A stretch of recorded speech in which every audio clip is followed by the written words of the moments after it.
Our objective is a revolution in national security policy.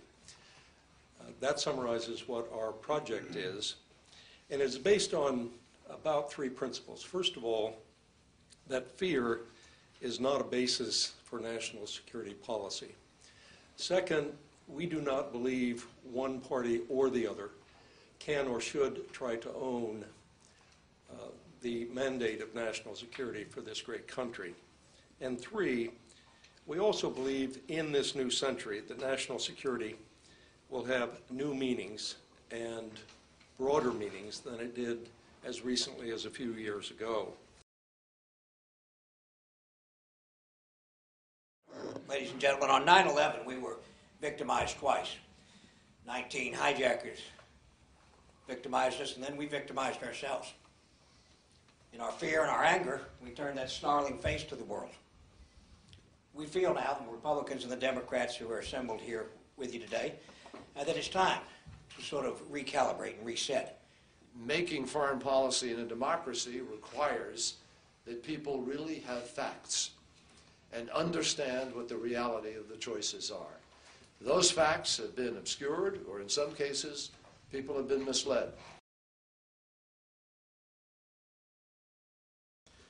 As I travel around the country, our country, what I keep hearing is from the citizens the hope of bipartisanship, of working together, and to stop with the ideological food fights. That's why I think the work of the American Security Project is in fact so important, to forge a bipartisan consensus with respect to the security strategy we need for the 21st century, and also to try to build across the country a better understanding of the choices, because in the end, our ability to prosecute any strategy is going to depend on the American people's understanding of what that strategy is. In my 35 years in the United States Air Force, I always felt that our United States never fully used all the tools, all the quivers, if you will, in its arsenal. We never really used everything we could to address our national security needs. That we want to prolong and preserve our preeminence as a force for good as long as humanly possible. And as Senator Hart mentioned, we're blessed. We have the finest military in the world, and they will always defeat our enemies in battle. But militaries are not ideally suited to fight ideas or climate change or economic disparities and things of that nature. So we need to go and develop new tools and put other tools in our toolbox. We've got to meld our soft power and our hard power into something that is now being called smart power.